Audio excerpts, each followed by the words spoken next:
యేసుక్రీస్తు నామములో మీ అందరికి కూడా శుభాభివందనాలు.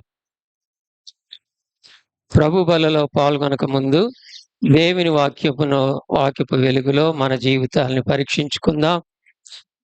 మానవ మాతృలం. ఆయన బలపరిస్తేనే, ఆయన మనను శక్తి అనుగ్రహిస్తేనే విజయవంతంగా ఆయన కొరకు జీవించగలం. లేకపోతే తొట్టిల్లుతాం, అప్పుడప్పుడు పడిపోతాం. ఉదయకాలం వాక్య భాగాన్ని చూసుకుందాం. యోహాను సువార్త 20వ అధ్యాయం.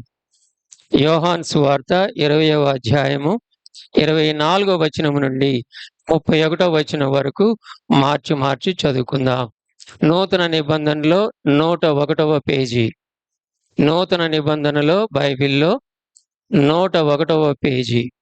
యోహాను సువార్త 20వ అధ్యాయము 24వ వచనం నుండి. యేసు వచ్చినప్పుడు 12 మందిలో ఒకడైన దిదుమ అనబడిన తోమా వారితో లేకపోయెను గనుక తక్కిన శిష్యులు మేము ప్రభువుని చూచితిమని అతనితో చెప్పగా అతడు, నేను ఆయన చేతులలో మేకుల గుర్తును చూచి నా వ్రేలు ఆ మేకుల గుర్తులో పెట్టి నా చెయ్యి ఆయన ప్రక్కలో ఉంచితేనే గాని నమ్మనని వారితో చెప్పాను. 8 దినములైన తరువాత ఆయన శిష్యులు మరలా లోపల ఉన్నప్పుడు తోమా వారితో కూడా ఉండెను. తలుపులు మూయబడి ఉండగా యేసు వచ్చి మధ్యను నిలిచి, మీకు సమాధానము కలుగునుగాక అనెను. తరువాత తోమాను చూచి, నీ వ్రేలు ఇటు చాచి నా చేతులు చూడుము, నీ చెయ్యి చాచి నా ప్రక్కలో ఉంచి అవిశ్వాసివి కాక విశ్వాసివై ఉండుమనెను. అందుకు తోమా ఆయనతో, నా ప్రభువా, నా దేవా అనెను. యేసు, నీవు నన్ను చూచి నమ్మితివి, చూడక నమ్మిన వారు ధన్యులని అతనితో చెప్పాను. 30వ వచనం. మరియు అనేకమైన ఇతర సూచక్రియలను యేసు తన శిష్యుల ఎదుట చేశాను. అవి ఈ గ్రంథమందు వ్రాయబడి ఉండలేదు గాని యేసు దేవుని కుమారుడైన క్రీస్తు అని మీరు నమ్మునట్లును, నమ్మి ఆయన నామమందు జీవము పొందునట్లును ఇవి వ్రాయబడెను. చిన్న ప్రార్థన చేసుకుందాం. తలలు వంచండి, కండ్లు మూసుకోండి. మహాపరిశుద్ధుడైన మా ప్రియ పరలోకపు తండ్రి, నా రక్షణకు ఆధారం భూతుడా నీకు వందనాలు. దారి తొలగిపోయినప్పుడు, నిత్య నరకాగ్నికి పాత్రుడుగా ఉన్నప్పుడు నీ ప్రియకుమారుడైన యేసుక్రీస్తు వారు కలువరి శిలువలో చేసిన ఆ బలియాగాన్ని బట్టి, ప్రభా చిందించిన అమూల్యమైన ప్రశస్తమైన రక్తాన్ని బట్టి నాకు మారు మనసు పాప క్షమాపణ అనుగ్రహించావు. నన్ను రక్షించుకున్నావు. మరణములో నుండి జీవములోనికి దాటించావు. ప్రభా నీకు వందనాలు. రక్షణ మీదే ప్రభా. ఉచితముగా నాకు అనుగ్రహించిన రక్షణ బట్టి ఉదయకాలం మిమ్మల్ని ఆరాధిస్తూ ఉన్నాను, పూజిస్తూ ఉన్నాను. నా నీతికి ఆధారభూతుడవు నీవే తండ్రి. ఏ మంచితనము లేని నాకు యేసుక్రీస్తులో నన్ను పరిశుద్ధునిగా చేసి నీ నీతిని ఆపాదించిన దేవుడవు. ఎంత గొప్ప ప్రేమ ప్రభా. మిమ్మల్ని పూజిస్తూ ఉన్నాను. నా నిరీక్షణకు కూడా ఆధారభూతుడవు నీవే తండ్రి. సదాకాలం నీతో కూడా ఉంటాననే నిరీక్షణ నాకు అనుగ్రహించినందుకై ఉదయకాలం మా ప్రియులందరితో కలిసి నేను కూడా మిమ్మల్ని ఆరాధిస్తూ ఉన్నాను ప్రభా, పూజిస్తూ ఉన్నాను. తిరిగి వాక్య భాగం దగ్గరికి వచ్చాం ప్రభా.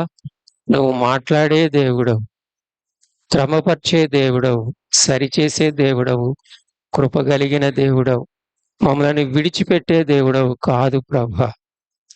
మా తండ్రి, ఈ వాక్య భాగం ద్వారా మాతో మాట్లాడండి, మమ్మలను సరిచేయండి ప్రభా. ఈ లోకయాత్రలో నీకు నమ్మకమైన శిష్యులంగా, మీ కోరిన విధంగా నీ బిడలంగా జీవించే కృప మాకు దయచేయమని ఈ ఉదయకాలం దీనదాసునైన జ్ఞాపకం చేసుకుని, పరిశుద్ధాత్మదేవ మా అందరితో కూడా మాట్లాడుమని, నాతో మాట్లాడుమని యేసే పరిశుద్ధ నామములో ప్రార్థించి స్తోత్రించి వేడుకొంచున్నాను తండ్రి.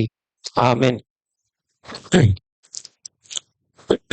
లేఖనముల ప్రకారం యేసు ప్రభువారు చనిపోయి సమాధి చేయబడి తిరిగి లేచాడు. ఆయన పునరుద్ధానుడయ్యాడు. ఆ సందర్భంలో నేను గత నెలలో పోయినసారి మాట్లాడినప్పుడు ఆయన చనిపోయి సమాధి చేయబడినప్పుడు అరిమతయి యోసేపు గురించి ప్రస్తావించాం. మీ ముందుకు తీసుకుని వచ్చాను. ఈరోజు ఆయన పునరుద్ధానుడైన తర్వాత ఒక వ్యక్తిని సంధిస్తూ ఉన్నాడు. ఆ మనిషితో మాట్లాడుతూ ఉన్నాడు. 20వ అధ్యాయం 19వ వచనంలో చూడండి ఒకసారి. 20వ అధ్యాయం 19వ వచనం. ఆదివారము సాయంకాలమున శిష్యులు యూదులకు భయపడి తాము కూడి ఉన్న ఇంటి తలుపులు మూసుకొని ఉండగా యేసు వచ్చి మధ్యను నిలిచి మీకు సమాధానము కలుగునగాకని వారితో చెప్పాను. శిష్యులు భయపడిపోయి దాక్కున్నారు. భయము ఆందోళన కలిగిన శిష్యులు దాక్కున్నారు. ఆ సమయంలో ఆయన మహిమ శరీరముతో వచ్చి శిష్యులను పునరుద్ధారణైన తర్వాత వచ్చి మాట్లాడుతూ మీకు సమాధానము కలుగును గాక. అప్పుడు శిష్యులు చాలా సంతోషించారు. అక్కడ ఉంది ఆయన అలాగూ చెప్పి వారికి తన చేతులను ప్రక్కను చూపగా శిష్యులు ప్రభువును చూచి సంతోషించిరి. మరలా ఆయన ఏం చెప్పినట్టు మీకు సమాధానము కలుగును గాక. ఆ సమయంలో ఒక వ్యక్తి లేడు, అక్కడ శిష్యుడు లేడు. ఎవరంటే తోమా, దిదుమ అనబడిన తోమా. తోమా గురించి ఒక 4 అంశాలు మీ ముందు ఉంచాలని ఆశపడుతూ ఉన్నాను. పునరుద్ధానుడైన తర్వాత ఒక వ్యక్తితో చాలా సింపుల్ కాన్వర్జేషన్, కానీ పవర్ఫుల్ కాన్వర్జేషన్, పర్సనల్ కాన్వర్జేషన్, వ్యక్తిగతంగా ఎంతో శక్తివంతంగా సంభాషణ తోమాతో చేసినట్లుగా మనం చూస్తాం. తోమా అనగానే మనం ఏమంటామంటే డౌటింగ్ థామస్.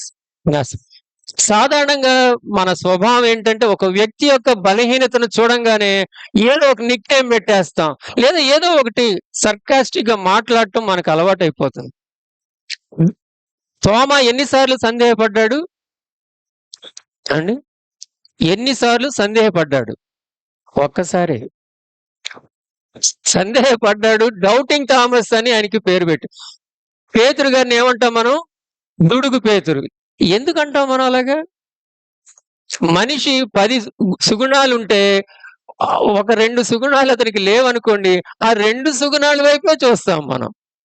అది ఎందుకనో అది మనం అలా అలవాటు చేసుకోకుండా ఉంటే బాగుంటుంది. ఇక్కడ దిదుమ అనబడిన తోమా, శిష్యులలో ఒకడైన తోమా. శిష్యులు చాలా దేవర్ షాటర్డ్, చాలా భయం ఆందోళనకు గురై దాక్కున్నారు. తోమా ఒక విధంగా చూస్తే ఇంకా డిస్టర్బ్ అయిపోయాడు. తోమా ఎవరు?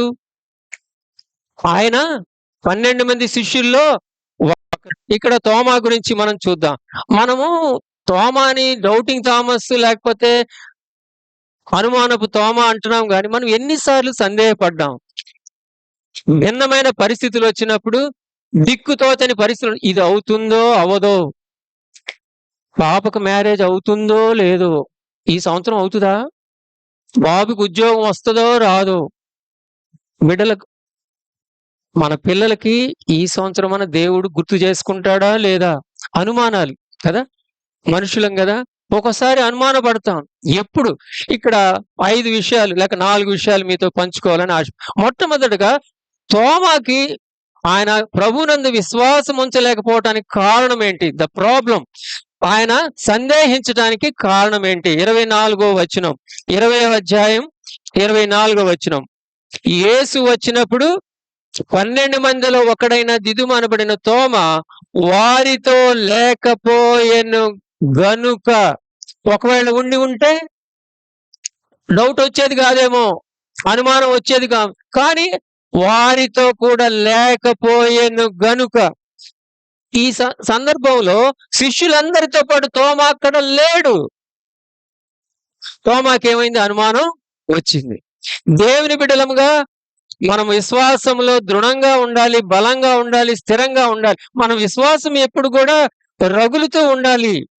ఉజ్జీవి అంటే ఎప్పుడు కూడా దృఢంగా స్థిరంగా ఉండాలి. అలా ఉండాలంటే మనం ఎవరితో ఉండాలి? దేవుని బిడ్డల సమూహంతో ఉండాలి. సహవాసములో ఉండాలి. సంఘ సహవాసములో ఉండాలి కదా! హెబ్రీయులు రాసిన పత్రిక 10వ అధ్యాయము 24వ వచనం చూడండి. హెబ్రీయులు రాసిన పత్రిక 10వ అధ్యాయము 24వ వచనం. కొందరు మానుకొనుచున్నట్టుగా సమాజముగా కూడుట మానక ఒకనినొకడు హెచ్చరించుచు ఆ దినము సమీపించుట మీరు చూచిన కొలది మరి ఎక్కువగా అలాగు చేయుచు ప్రేమ చూపుటకును సత్కార్యములు చేయుటకును ఒకనినొకడు పురికొల్పవలనని ఆలోచన. సహవాసములో ప్రేమ అనేది ఉంటుంది. సహవాసములో ఒకరినొకరు పురికొల్పుకుంటాం. సహవాసములో ఒకరి పట్ల ఒకరు కన్సర్న్ కలిగి ఉంటాం. సహవాసములో చేయూతనిస్తాం.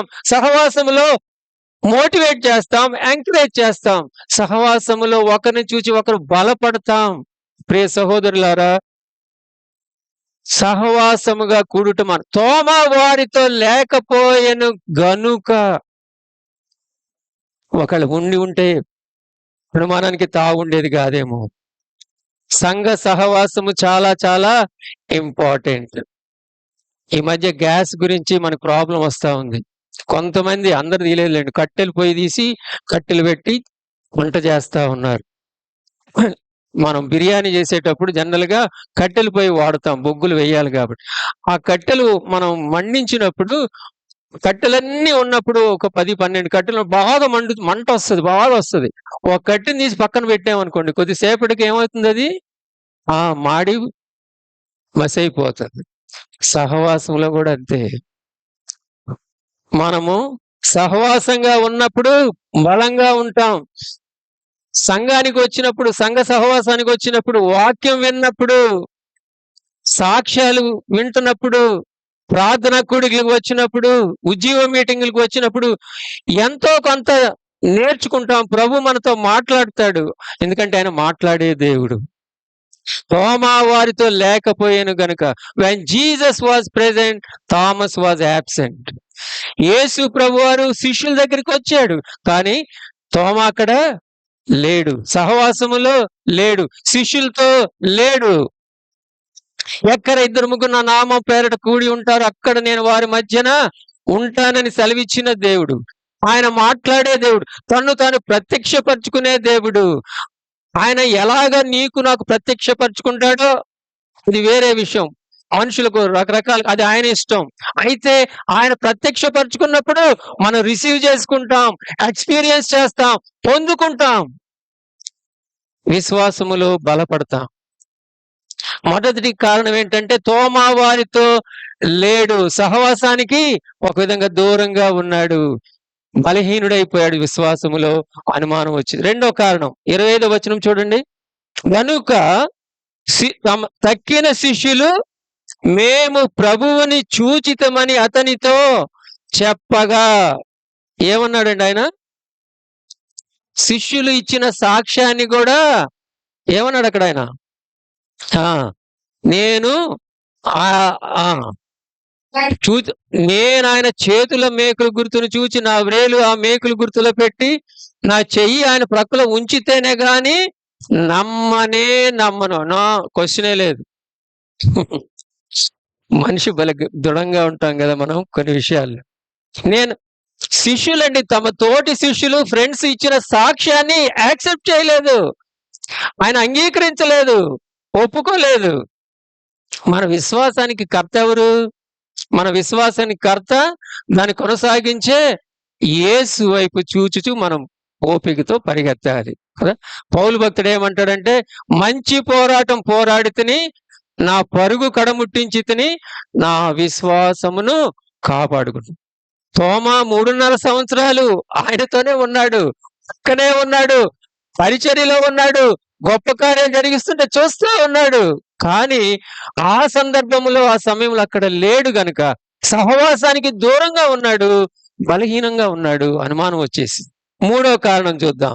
సహవాసానికి దూరం అయ్యాడు, తన తోటి శిష్యులు చెప్పిన సాక్ష్యాన్ని కూడా తను పట్టించుకోలేదు, ఒప్పుకోలేదు. మూడోది 25వ వచనంలో, తోమా నేను ఆయన చేతుల మేకుల గుర్తును చూచి, చూడండి, నా వ్రేలు ఆ మేకుల గుర్తులో పెట్టి నా చెయ్యి ఆయన ప్రక్కలో ఉంచితేనే కానీ నమ్మనే షరతులు పెట్టేస్తున్నాడండి. తోమ 3 కండిషన్లు పెట్టాడు. నేను చూడాలి, నేను ఎక్స్పీరియన్స్ చేయాలి, నేను తాకాలి. కండిషన్స్ పెట్టేశాడు. చాలా సార్లు మనం ప్రార్థన వచ్చినప్పుడు ఏమనుకుంటామంటే, ప్రభువా యవన బిడ్డలైతే నాకు డిస్టింక్షన్ వస్తే ప్రభువా నాకు మంచి ఐటీ సెక్టర్లో, లేకపోతే నాకు మంచి డాక్టర్నైతే ప్రభువా, మంచి అమ్మాయిని లేకపోతే మంచి అబ్బాయికి నాకు లైఫ్ పార్ట్నర్గా ఇస్తే ప్రభువా, నాకు కొడుకునిస్తే మళ్ళీ కూతురు కాదు కొడుకునిస్తే ప్రభువా, నాకు మంచి ఫ్లాట్ ఇస్తే ప్రభువా, అప్పుడు కండిషన్స్ పెడతామండి మనం దేవుని దగ్గర. అన్ని ఇచ్చేది ఎవరు? దేవుడే. కానీ చాలాసార్లు ప్రభువా ఇదైతే నేను నీ కృతజ్ఞత కుడికి పెడతాను ప్రభువా, లవ్ ఫీస్ట్ పెడతాను ప్రభువా, అది నిజమైన విశ్వాసము కాదు. రుజువులు షరతులు కాదు మన దేవుడు. ప్రభువా ఇది ఇస్తే నేను అది చేస్తా. ఇక్కడ ప్రశ్న ఏంటంటే ఆయన సజీవుడా కాదా అనేది ప్రశ్న కానే కాదు. ఎందుకంటే 2000 సంవత్సరాల క్రితం ఆయన చనిపోయి సమాధి చేయబడి తిరిగి మృత్యుంజయుడిగా తిరిగి లేచిన దేవుడు, ఆయన సజీవుడైన దేవుడు, ఆయన నిరంతరము ఉండే దేవుడు, ఉన్నవాడును అనువాడునై ఉన్న దేవుడు ఆయన. అది ఆ విషయం సెటిల్ అయిపోయింది. అయితే చనిపోయి తిరిగి లేచిన పునరుద్ధారణ యేసునందు మనం ఎంతగా విశ్వాసం ఉంచుతున్నాము, అనుమానిస్తున్నామా, సందేహపడుతున్నామా? అది ఇక్కడ తోమ వారితో లేకపోయాను గనుక సహవాసానికి దూరం అయిపోయాడు. సహచర శిష్యులు చెప్పిన సాక్ష్యాన్ని అంగీకరించలేదు. రుజువులు షరతులు అడుగుతూ ఉన్నాడు. 2వ అంశానికి వెళ్దాం. చూడండి, సరే తోమ అలాగ అన్నాడు కదా, ప్రభు విడిచిపెట్టేశాడా? ఏదైనా తోటలో ఆదాము హవ్వలు ఎంతో చక్కటి సహవాసాన్ని కలిగి ఉన్నారు. ఆజ్ఞను అతిక్రమించారు, పాపం చేశారు. దేవుడు విడిచిపెట్టేశాడా? నాకు చాలాసార్లు ఆశ్చర్యంగా, మనము రక్షింపబడిన తర్వాత కూడా తప్పులు చేస్తూ ఉంటాము. ఒక్కోసారి వాక్యానికి విరుద్ధంగా ఆయనకు లోబడకుండా జీవిస్తాం. కానీ ఆయన కృప మనల్ని వెంటాడుతూ ఉంటుంది. ఎంత ప్రేమ కలిగిన దేవుడు. తోమ నేను చూస్తేనే అన్నాడు. యేసయ్య అనుకోవచ్చు కదా, యేసు ప్రభు, అరే తోమ నాతో 3.5 సంవత్సరాలు ఉన్నావు, నేనేంటో నీకు తెలుసు కదా, నా శిష్యుడిగా నేను నీకు రుజువులు చూపించాలా అని అన్నాడా? అట్లే ఆయన కనికరము కలిగిన దేవుడు, కృప కలిగిన దేవుడు, వ్యక్తిగతంగా మన ఎడల శ్రద్ధ చూపే దేవుడు. అది ఇంపార్టెంట్. పర్సనల్ గా సియోను సంఘం ఉంది కదా అని 300-200 మందిని అట్లా కాదు. లాజరస్, ఇమాన్యుయేల్, జక్కయ్య, వ్యక్తిగతంగా ఆయన శ్రద్ధ కలిగిన దేవుడు, కృప చూపే దేవుడు. తోమ అక్కడ లేడండి మొదటిసారి. మరలా ఎవరి కోసం వచ్చాడో తెలుసా? ఎవరి కోసం వచ్చాడు?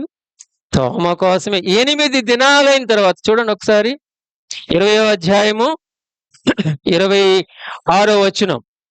8 దినములైన తర్వాత ఆయన శిష్యులు మరలా లోపల ఉన్నప్పుడు తోమ వారితో కూడా ఉండెను.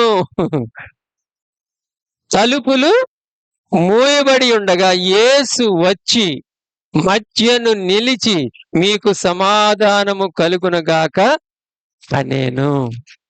తరువాత తోమాను చూచి ఆయన కనికరం కదా. కనికరం అంటే మనం దేనికైతే అర్హులమో, దేనికి అర్హులం? మనం పాపపు శిక్షకు అర్హులం. కానీ ఆయన మన ఎడల తన ప్రేమను చూపించి ఆయన ఏం చేశాడు? ఆ పాపపు శిక్షను ఆయన తీసుకున్నాడు. ఆయన కనికరం కలిగిన దేవుడు. మన మీద ఆ నేరము, ఆ శిక్ష మోపకుండా ఆ పాపపు శిక్షను ఆయన భరించాడు. ఆయన కృప కలిగిన దేవుడు. తోమా దగ్గరికి వచ్చి మాట్లాడుతున్నాడు. 8 దినాలైన తర్వాత శిష్యుల దగ్గర తోమా ఉన్నప్పుడు అప్పుడు వచ్చి ఆయన్ని డీల్ చేస్తా ఉన్నాడు, ఆయన సంధిస్తా ఉన్నాడు. కృప కలిగిన దేవుడు. నా 2వ అంశం ఏంటంటే ఆయన కృప మనల్ని విడిచిపోదు. తోమాని విడిచిపోలేదు. తోమా దగ్గరికి వచ్చి మాట్లాడుతా ఉన్నాడు. దేవుని కృప, గ్రేస్ అంటే God's unmerited favour toward people.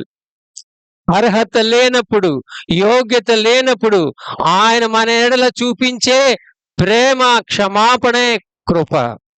తోమాని విడిచిపెట్టలేదు. తోమా దగ్గరికి వచ్చి మాట్లాడు. మీరు విశ్వాసము ద్వారా కృప చేతనే ఇందాక మనం చూసాం. మన రక్షణకు ఆధారం ఎవరు? మన రక్షణకు ఆధారం ఎవరు?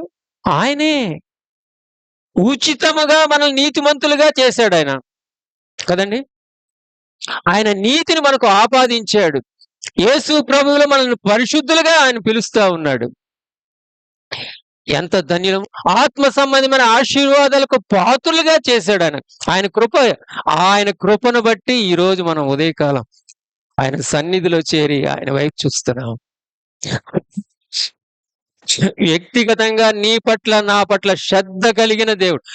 నా అనుమానాలు తీసివేయటానికి, నీకు నాకు భయాలను తొలగించటానికి, నీ యొక్క కష్టాల్లో, బాధల్లో నిన్ను దరికి చేర్చటానికి, నీకు నాకు వాగ్దానాలు ఇచ్చి, వాగ్దానం ద్వారా భరోసా ఇవ్వటానికి ఆయన సిద్ధంగా ఉన్నాడు. ఆయన పర్సనల్ గా కన్సర్న్ కలిగి ఉన్నాడు. తోమా దగ్గరికి వచ్చి మాట్లాడుతూ ఉన్నాడు.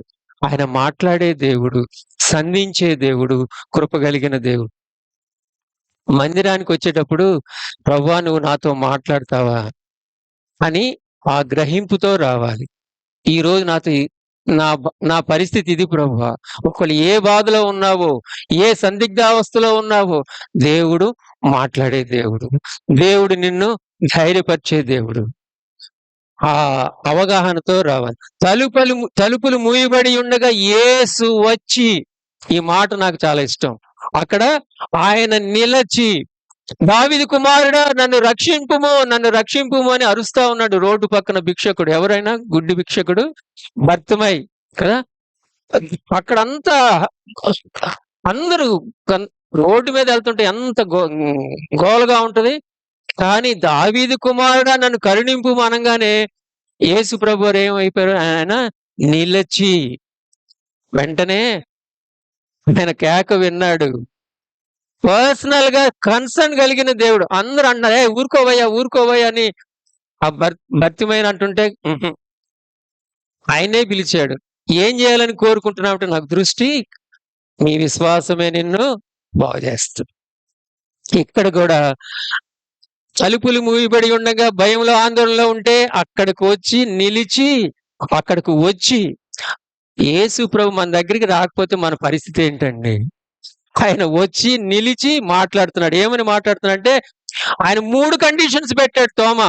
ఆ 3 షరతుల్ని ఎత్తి చూపిస్తా ఉన్నాడు. 27వ వచనంలో ఉంది, తోమాను చూచి నీ వ్రేలు ఇటు చాచి నా చేతులు చూడుము, నీ చెయ్యి చాచి నా ప్రక్కలో ఉంచి అవిశ్వాసివి కాక విశ్వాసివై ఉండుమని చెప్పారు. ఏ విషయంలోనైతే తోమాకు అనుమానం వచ్చిందో ఆ విషయాన్నే డీల్ చేస్తా ఉన్నాడు. ఒకవేళ మనం ఈ సమయంలో ఏ విషయంలో స్ట్రగుల్ అవుతున్నామో దేవునికి తెలుసు. ఆ విషయంలోనే డీల్ చేస్తాడు దేవుడు. దానికి తగిన వాక్యం ఇస్తాడు, తగిన వాగ్దానం ఇస్తాడు, తగిన వర్తమానం ఇస్తాడు. ఎందుకంటే నన్ను ఆ విశ్వాసం అంటే విశ్వాసపు స్థాయి అందరికి ఒకటిగా ఉండదు. ఆ అవిశ్వాసములో నుండి, ఆ అనుమానములో నుండి విశ్వాసములోనికి దేవుడు నడిపిస్తాడు. ఆయన వచ్చి ఏంటి తోమాని ప్రశ్నల మీద ప్రశ్నలు వేయలే ప్రభు కదా. తోమా అని పిలిచి, చూడయ్యా నా ప్రక్కన, చూడయ్యా నా మేకులు గుర్తు చూడయ్యా. ఎంత జెంటిల్ గా మాట్లాడుతా ఉన్నాడు ప్రభు. ఏందయ్యా నేను నీతో ఉన్నా, నీ గుర్తులు కావాలా, నీ కండిషన్స్ కావాలని తిట్టలేదు, పరుషంగా మాట్లాడలేదు. ఆయన ఆ 3 అనుమానాలను కూడా క్లియర్ చేసిన తర్వాత ఆదేశం ఇస్తా ఉన్నాడు. ఏంటంటే అవిశ్వాసివి కాక విశ్వాసివై ఉండుము. ఒకవేళ ఈ సమయంలో మనం గమనించుకోవాల్సింది ఏంటంటే, నీ విశ్వాసము నా విశ్వాసం ఎలాగుంది? నీ విశ్వాసము నా విశ్వాసము ఎలాగుంది? ఒకవేళ ఏదైనా అనుమానంతో స్ట్రగుల్ అవుతున్నామా? ఏదైనా సమస్యతో మనము సతమతమవుతున్నామా? అండ్ ఇక్కడ ఆ 3 డౌట్స్ కూడా క్లియర్ చేసిన తర్వాత నువ్వు అవిశ్వాసివి కాక విశ్వాసివై ఉన్నాడు. కారు కొనుక్కుని వెళ్తున్నామండి. కారులో డ్రైవ్ చేసుకుంటా, కారు గురించి వచ్చింది కాబట్టి క్రాస్ రోడ్స్ దగ్గరికి వచ్చిన తర్వాత రైట్ సైడ్కి వెళ్తే మన గమ్యానికి వెళ్ళిపోతాం. లెఫ్ట్ సైడ్కి వెళ్తే మనం వేరే చోటుకి వెళ్తాం. లేదు నేను ఇక్కడే ఉంటాను, న్యూట్రల్ గా ఉంటానంటే కుదరదు. కారులో గేర్లు ఉంటాయి. న్యూట్రల్ గేర్ కూడా ఉంటది. న్యూట్రల్ గేర్ లో కారు ముందుకు వెళ్ళదు. నువ్వు విశ్వాసిగన్నా ఉండాలి, అవిశ్వాసిగన్నా ఉండాలి. నువ్వు చల్లగానైనా ఉండాలి, వెచ్చగానైనా నులివెచ్చనిగా ఉంటే నేను నీ మీద ఉమ్మివేయని ఉద్దేశించుచున్నాను. అది మనకి దూరం అవును గాక. లేదన్నా నేను కారులో న్యూట్రల్ లోనే ఉంటానని అక్కడే ఉంటే గేర్ అయిపోతే వెళ్దాం. 1, 2, 3, 4, 5 గేర్లు ఉంటాయి. అంటే ఆటోమేటిక్ ఇప్పుడు వస్తున్నాయి అనుకోండి. అదిగా న్యూట్రల్ లో ఉంటే కారు కానీ ఏదైనా సరే బండి ముందుకు వెళ్ళదు. 2 వీలర్ అయినా అంతే. క్లచ్ వదిలితే గేర్ వేసి నువ్వు క్లచ్ వదిలితే వెళ్తావు. సహవాసం ఉండాలి, సాక్ష్యాన్ని అంగీకరించాలి, ఆయన కృపని మనం అర్థం చేసుకోవాలి. ఆయన కృప కలిగిన దేవుడు. తోమా దగ్గరికి వచ్చి ఎంత చక్కగా డీల్ చేస్తా ఉన్నాడు ప్రభు. 3వ అంశానికి వెళ్దాం. 28వ వచనం చూడండి. 28వ వచనం. అందుకు తోమా ఆయనతో ఏమన్నాడండి? నా ప్రభువా, నా దేవా. ఈ మాట చదువుతుంటే నాకు చాలా ఎమోషనల్ అయిపోయాను. ఒకవేళ నా దగ్గరికి వచ్చి ప్రభు అంటే ఏంటి, నువ్వు నీ బిడ్డ రెయిన్బో హాస్పిటల్లో 40 దినాలుంటే నువ్వు అనుమానిస్తావా? ఏ లాజరస్, నా మీద నీకు విశ్వాసం లేదా అని అంటే సిగ్గుపడాలి కదా. ఆయన అద్భుతాలు చేసే దేవుడు, ఆశ్చర్యకరుడు, మన ఊహకు అందని కార్యాలు చేసే దేవుడు, ధైర్యపరిచే దేవుడు, భరోసా ఇచ్చే దేవుడు, మనల్ని ముందుకు నడిపించేవాడు ఆయనే. ఇక్కడ తోమా దగ్గరికి వచ్చి మాట్లాడుతుంటే తోమా ఇలా పెట్టి చూశాడండి. గుర్తులో పెట్టి ప్రభువు వచ్చి అన్నాడు అనుకోండి, ఆయన చేయి పెట్టి చూశాడా? మళ్ళీ అనుమానించాడా? నేను అనుకుంటాను తోమా కన్నీళ్లతో బర్స్ట్ అయిపోయి ఉంటాడు. ఏమన్నాడంటే, నా ప్రభువా, నా దేవా. అసలు ఆ చిన్న అదేంటంటే విశ్వాసాన్ని ఎంత చక్కగా ప్రకటించాడు, తన విశ్వాసాన్ని ఎంత చక్కగా బహిర్గతం చేశాడు. The greatest statement in the Bible అంటారు పండితులు. The best acknowledgement of faith. నా ప్రభువా, నా దేవ. వ్యక్తిగతంగా తన విశ్వాసాన్ని చూపించాడు. తన విశ్వాసాన్ని వ్యక్తిగతంగా ప్రకటించాడు. మనం కూడా మన విశ్వాసాన్ని ప్రకటించాలి, ప్రదర్శించాలి. నా ప్రభువా అంటే మై లార్డ్, నీవు నా యజమానివి, నా రాజువి, నన్ను పరిపాలించే ప్రభుడవి అని ఎక్నాలెడ్జ్ చేయటం అంటే ఒప్పుకోవటం, అంగీకరించటం. నా దేవా, మై గాడ్, నీవు నా దేవుడవు. నా అంటే దేవా నీ అందలి భయము, భక్తి తను చూపిస్తా ఉన్నాడు. Reverential fear. నా దేవుడు ఆయన మారని దేవుడు, నిన్న నేడు ఏకరీతిగా ఉండే దేవుడు, మార్పు చెందని దేవుడు. ఆయన సదాకాలము ఏకరీతిగా ఉండే దేవుడు. అందుకని నా దేవా అంటున్నాడు. మాటల్లో చెప్పడం కాదు, కానీ మన జీవితాల్లో మన విశ్వాసాన్ని మనము ప్రకటించాలి, ప్రదర్శించాలి. అలా మనం చేస్తున్నామా? తోమా యేసు ప్రభువాన్ని తన రక్షకునిగా, తన దేవుడిగా ఎక్నాలెడ్జ్ చేశాడు. సంపూర్ణంగా విశ్వాసాన్ని కలిగి ఉన్నాడు, ప్రకటించాడు, ప్రదర్శించాడు. తోమా ఎక్కడికి వచ్చాడండి? ఇండియాకు వచ్చాడు. భారతి ఎక్కడ? కేరళ, చెన్నై ప్రాంతం, తమిళనాడు ప్రాంతానికి వచ్చాడు. తన విశ్వాసాన్ని ప్రకటించాడు, ప్రదర్శించాడు. స్వార్థ ఒక విధంగా భారతదేశానికి తోమా ద్వారా అందింది మనకి ఒక విధంగా. ఆయన తర్వాత ఈటుతో పొడిచి చంపేశారు, హతసాక్షి అయిపోయాడు. తోమా తన విశ్వాసాన్ని ప్రకటించాడు. దానియేలు గ్రంథం 3వ అధ్యాయంలో షడ్రక్ మేషక్ అబేద్నెగో వాళ్ళ గురించి చూస్తాం. ఒక్కసారి ఒక వచనం చూసి ముందుకెళ్ళిపోదాం. చూడండి ఒకసారి, దానియేలు గ్రంథం 3వ అధ్యాయము. అక్కడ రాజుగారు ఒక బంగారు ప్రతిమను చేయించి దానికి మ్రొక్కాలి, దానికి పూజించాలి, దాన్ని వర్షిప్ చేయాలని చెప్తే వాళ్ళు ఒప్పుకోలేదు. అప్పుడు చూడండి 3వ అధ్యాయము 17వ వచనం, బైబిల్లో 734వ పేజీ, 734వ పేజీ. మేము సేవించుచున్న దేవుడు మండుచున్న వేడిమి గల ఈ అగ్నిగుండములో నుండి మమ్మును తప్పించి రక్షించుటకు సమర్థుడు, మరియు నీ వశమున పడకుండా ఆయన మమ్మును రక్షించును. ఒకవేళ ఆయన రక్షింపకపోయినను రాజా, నీ దేవతలను మేము పూజింపమనియు నీవు నిలువబెట్టించిన బంగారు ప్రతిమకు నమస్కరింపమనియు తెలుసుకొనుము. ఎంత ధైర్యంగా తమ విశ్వాసాన్ని ప్రకటించారు, ప్రదర్శించారు. అగ్నిగుండాన్ని 7 చేశారు. దాంట్లోకి వీళ్ళు ముగ్గురు కూడా మళ్ళీ విసిరేశారు. విసిరేసిన వాళ్ళు కాలిపోయి చనిపోయారు. అప్పుడు అక్కడ మనం చూస్తాం 22వ వచనంలో రాజు ఏమంటున్నాడంటే, అరే అక్కడ 4వ రూపంలో ఒక వ్యక్తి తిరుగుతా ఉన్నాడు, దేవత రూపంలో ఉన్నాడు, వాళ్ళకి ఏ హాని జరగలేదంటే ఆశ్చర్యపోతా ఉన్నాడు. తర్వాత 25వ వచనంలో చూస్తే, అందుకు రాజు, నేను 4 మనుషులు బంధకములు లేక అగ్నిలో సంచరించుట చూచి వారికి హాని ఏమీ కలగలేదు, 4వ వాని రూపం దేవతల రూపంలో పోలిందని వారికి ప్రత్యుత్తరం ఇచ్చాను.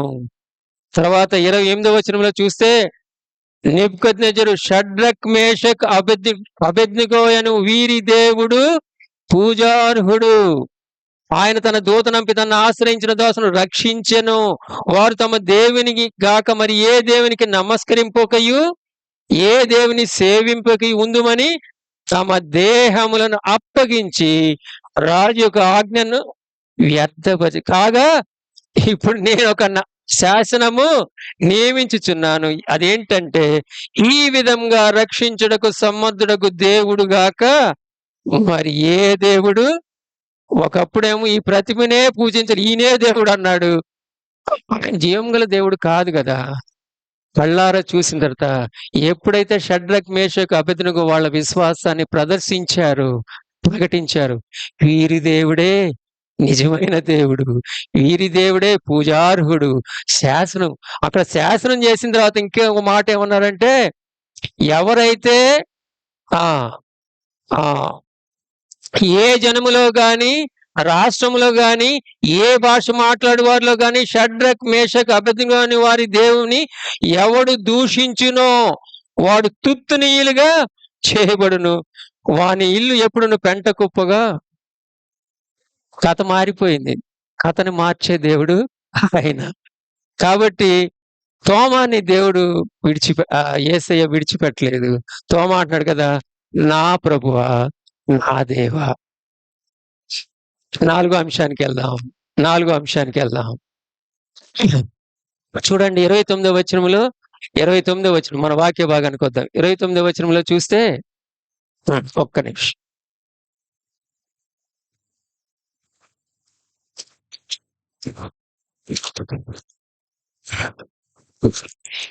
ఇరవై 29వ వచనం. యేసు, నీవు నన్ను చూచి నమ్మితివి, చూడక నమ్మిన వారు ధన్యులని అతనితో చెప్పాడు. తోమా, నువ్వు వాళ్ళందరితో ఉంటే నువ్వు నమ్మేవాడివి కదా, నువ్వు ఆ కేటగిరీలో ఉండేవాడివి కదా మిగతా శిష్యుల్లాగా. కానీ నీకు అనుమానం వచ్చింది, కానీ దాన్ని నువ్వు క్లియర్ చేసుకున్నావు. ఇప్పటి నుంచేనే నువ్వు చూడక నమ్మిన వారి ఆ కేటగిరీ ఆ లిస్ట్ లో ఉంటే మంచిది అన్నట్టుగా మాట్లాడుతా ఉన్నాడు. ఇంతకీ మనం ఏ కేటగిరీలోకి వస్తాం? చూడక నమ్మిన వారు ధన్యులు. ఇక్కడ ప్రాముఖ్యమైన సంగతి ఏంటంటే, ఆయన మనకు రుజువులు చూపించాడా అని కాదు, షరతులు లేదా అనుమానాలు తొలగించాడా అని కాదు. విశ్వాసిగా, దేవుని బిడ్డగా మనం దేవుడు చెప్పింది చెప్పినట్లుగా వింటున్నామా లేదా, ఆయన మాటలను తూచా తప్పకుండా అనుసరించి నడుస్తున్నామా లేదా. అది ప్రశ్న. ఎలా జీవిస్తున్నాం? వారం వెంబడి వారం మందిరానికి వస్తున్నాం, బానే ఉన్నది. వాక్యాన్ని ఉన్నది ఉన్నట్లుగా నమ్మి దాని ప్రకారంగా జీవిస్తూ ఉన్నామా లేదా? సంపూర్ణంగా ఆయన మాటల యందు విశ్వాసం ఉంచి ముందుకెళ్తున్నామా? చూచి నమ్మిన వారి కంటే చూడక నమ్మిన వారు ధన్యులు. ఎక్కడికెళ్ళినా కోవిడ్ వచ్చిన తర్వాత పూర్తిగా అంత పరిస్థితి మారిపోయింది. ఇప్పుడు పండ్ల దుకాణం దగ్గరికి వెళ్తే ఏముంటదండి అక్కడ? క్యూఆర్ కోడ్ పెడతారు కదా. అయ్యా డజన్ అరటికాయలు ఇయ్యి అంటే ₹70 సార్ అని. అయ్యా ఇగో సార్ క్యాష్ కాదు సార్, నాకు ఇది క్యూఆర్ కోడ్ స్కాన్ చేయండి సార్ అని. ఇట్లా అనగానే రిసీవ్డ్ ₹70 అని వస్తుంది కదా. లేదండి బ్యాంక్ ఎందుకన్నా, బ్యాంక్ ఎందుకన్నా, ఆన్లైన్ 50,000 ఒక్క సెకండ్ లో ఎవరికైతే పంపించాలో వెళ్ళిపోతున్నాయి. అరే అంతగా సైబర్ క్రైమ్ జరుగుతున్నా సరే మనం ఏం చేస్తున్నాం? సైన్స్ ని టెక్నాలజీని చూడకుండా నమ్ముతున్నాం, 100% నమ్ముతున్నాం. మరి మనం విశ్వాసం ఉంచటానికి, సంపూర్ణంగా ఆయన మీద ఆధారపడటానికి మనకి ఏమిచ్చాడు ఆయన? ఏమిచ్చాడండి? వాక్యం ఇచ్చాడు, దేవుని మాట. నమ్ముతున్నామా? సజీవమైన వాక్యం, దేవుని మాటలు మనం నమ్ముతున్నామా లేదు? మన పరిస్థితి ఎలాగైపోయిందంటే చూసి కూడా నమ్మలేకపోతున్నామండి మనం.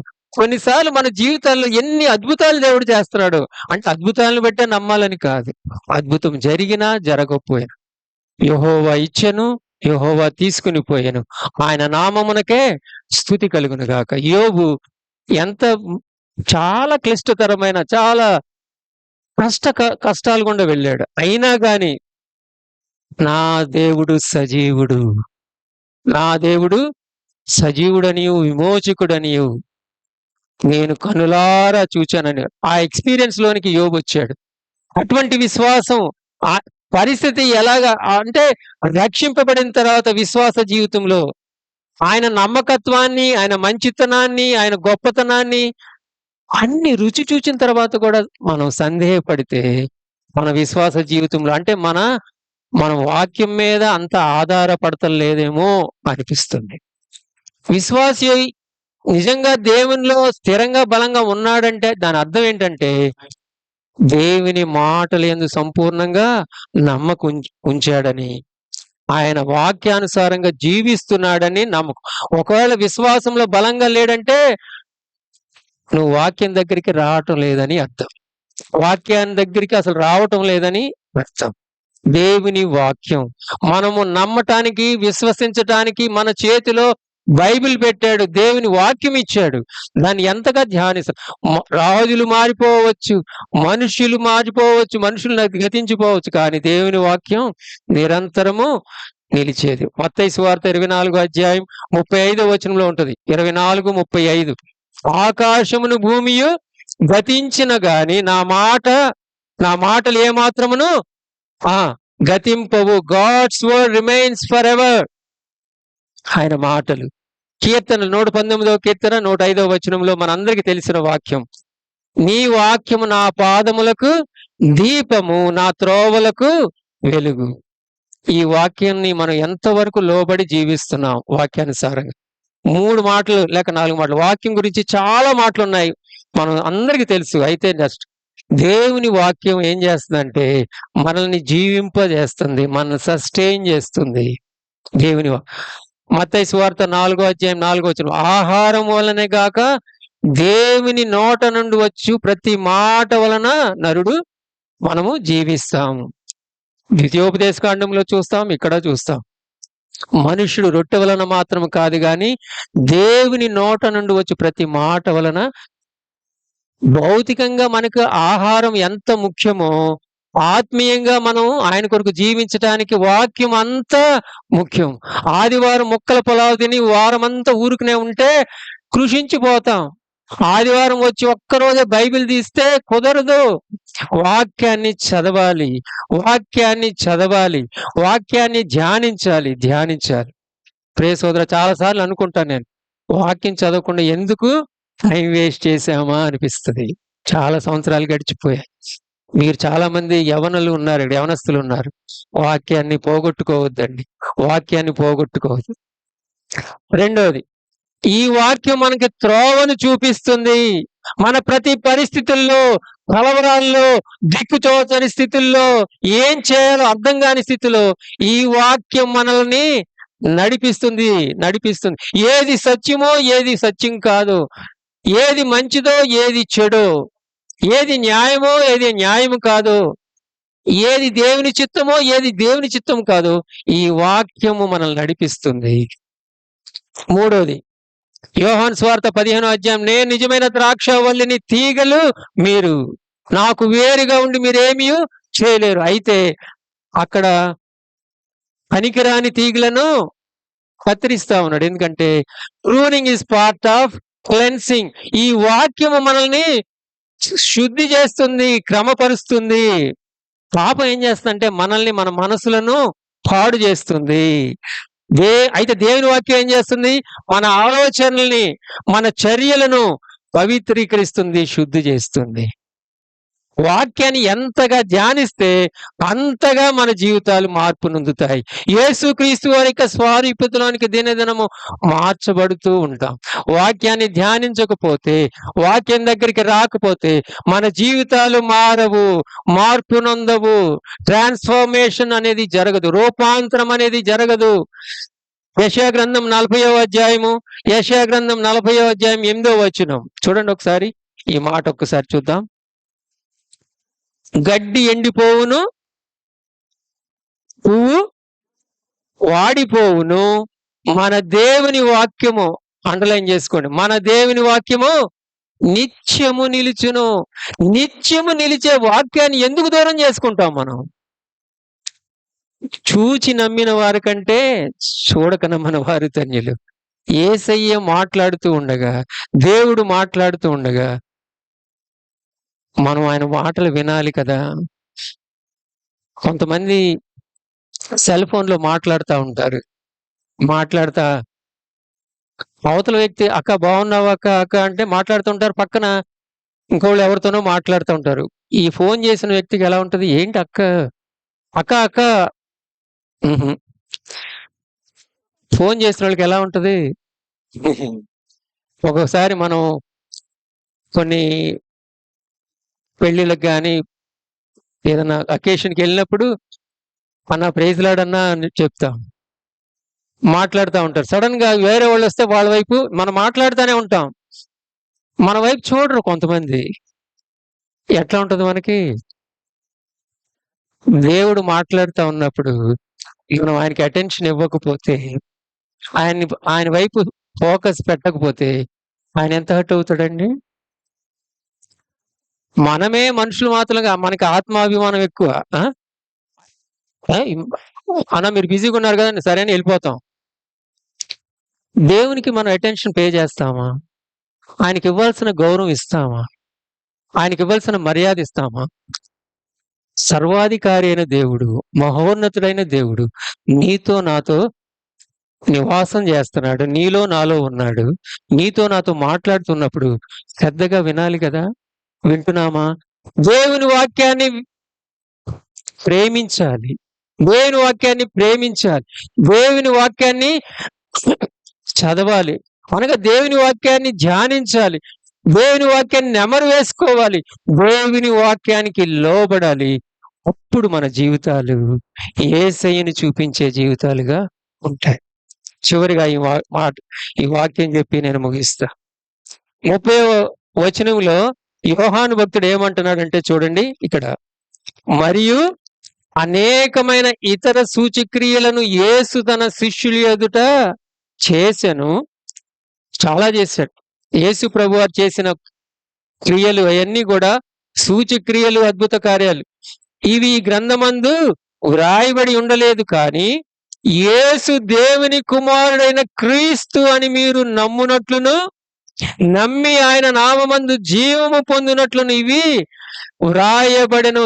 అయ్యా, మీరు ఎందుకు క్రిస్టియానిటీని ఫాలో అవుతారు అన్న వాళ్ళకి సమాధానం ఇది.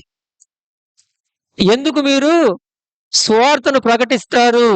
అసలు వాక్యం ఎందుకు మీరు చదువుతారంటే దాని యొక్క పర్పస్ ఏంటంటే కదా, దేవుని వాక్య ఉద్దేశం ఏంటంటే మనము దేవుణ్ణి నమ్మాలి. నమ్మితే ఆయన నామందు జీవము పొందుకుంటాము. The purpose of the scriptures. చాలా మంది యెహోవా సాక్షులు గాని ఇంకోళ్ళు గాని అడుగుతా ఉంటారు అన్యులు, ఎందుకండి మీరు చర్చికి వెళ్తారు, ఎందుకండి బైబిల్ పాటిస్తారు? ఎందుకంటే యేసు దేవుని కుమారుడు, అదే యేసు దేవుని కుమారుడు క్రీస్తు అని నమ్మునట్లును ఆయన నామందు జీవము పొందుకుంటాం మనం. అందుకనే మనకి వాక్యం, అందుకే యేసయ్య. This is the purpose of the core of scriptures. పునరుద్ధానుడైన యేసు ప్రభు నిరంతరము జీవించువాడు. ఆయన ప్రభు సజీవుడా కాదా అన్నది ప్రశ్న కాదు, గాని నువ్వు నేను ఎంతగా ఆయనను విశ్వసిస్తూ ఉన్నాం, విశ్వాసమందు బలంగా స్థిరంగా ఉన్నామా లేదా? మార్కు సువార్తలో ఒక సంఘటన మనం చూస్తాం. 9వ అధ్యాయంలో రూపాంతర కొండ మీద పేతురు, యోహాను, యాకోబులతో ప్రభు అక్కడికి వెళ్ళి ఆ రూపాంతరము చెందిన తర్వాత ఆయన దిగి వస్తున్నప్పుడు కింద కొండ దిగువ భాగంలో ఒక తండ్రి తన కుమారుని తీసుకుని వచ్చి శిష్యుల్ని అడుగుతా ఉన్నాడు, అయ్యా నా కుమారుడికి మూగదయ్యం పట్టిన నా కుమారుడు, ఆయనకి ఫిట్స్ వస్తా ఉన్నాయి, పడిపోతా ఉన్నాడు, కాబట్టి కొంత బాగు చేయండి అని అడిగినప్పుడు శిష్యులకి బాగు చేశారా? వాళ్ళ వల్ల కాలేదు. చూడండి,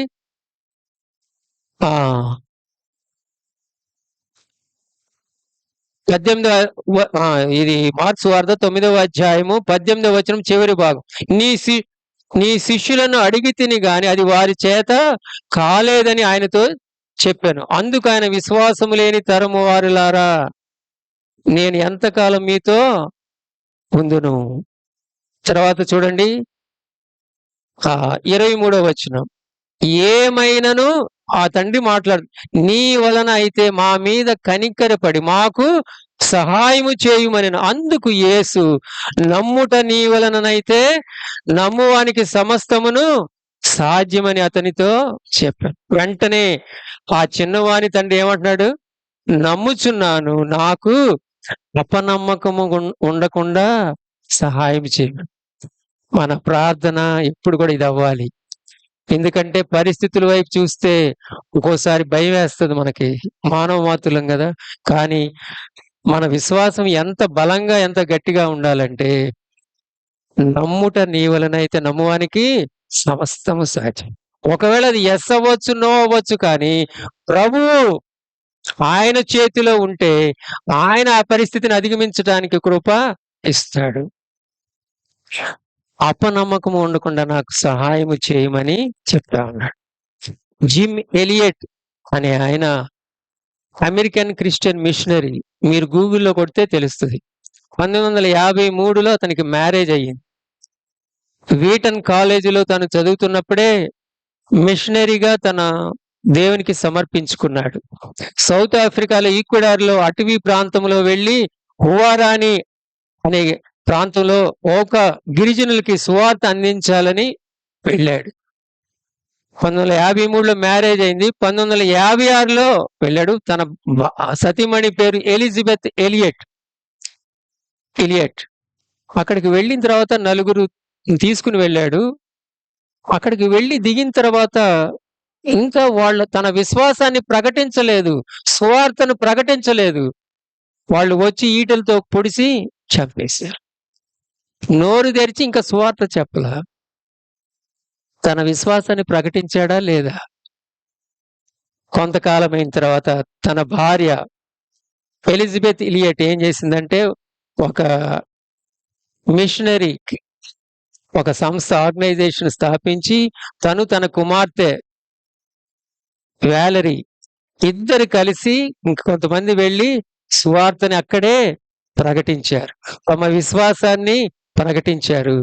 ఆ తెగ, ఆ ప్రాంతం అంతా కూడా అందరూ దేవుని బిడ్డలు అయిపోయారు. ప్రభుని అంగీకరించారు. సంఘం ఏర్పడింది.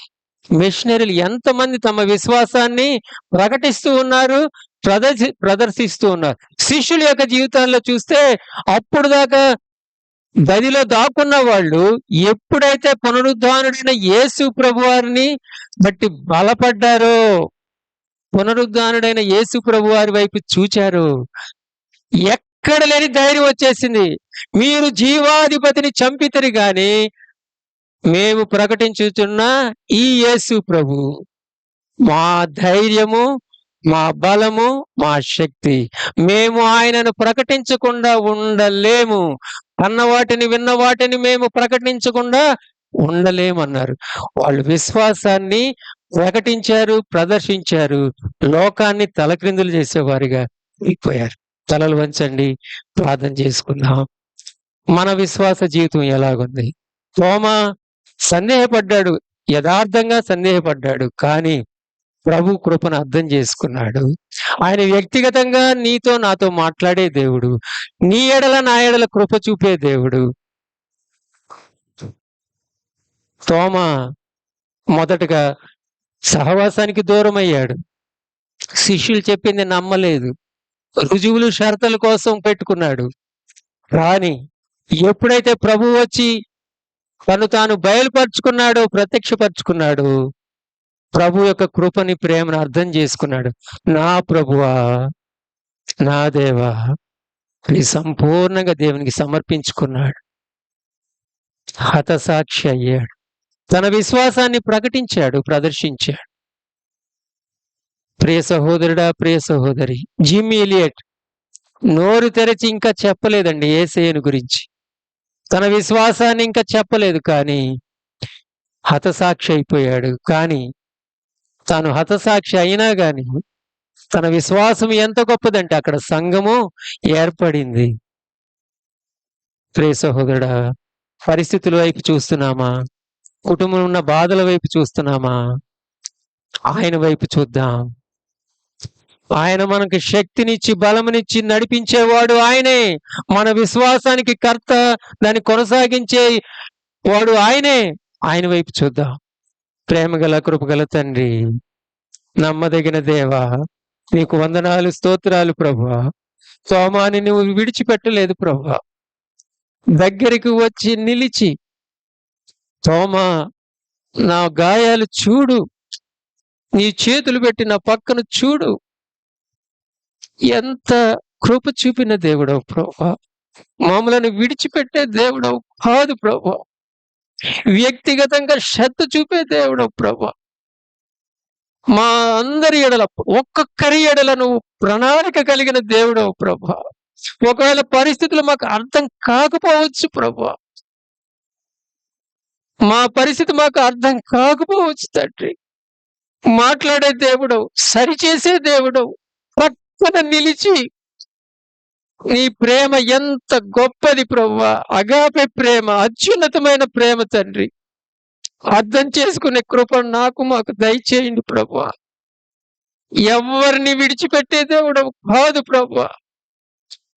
మా కథను అంతా మార్చగలిగిన దేవుడు అయితే మేము నీ మీద ఆధారపడాలి, నీ వైపు చూడాలి ప్రభువా. అలాంటి కృప నాకు, మాకు దయచేయమని ప్రభా. వాక్యానికి దూరం కాకుండా, సహవాసానికి దూరం కాకుండా, ప్రార్థనకి దూరం కాకుండా చేయండి ప్రభా. దినాలు చాలా చెడ్డగా ఉన్నాయి ప్రభా. కనికరించి కృప చూపించు అని యేసే పరిశుద్ధ నామములో ప్రార్థించి స్తుతించి వేడుకొంచున్నాము తండ్రి. ఆమేన్. అలాగే ప్రార్థనలో ఉండండి.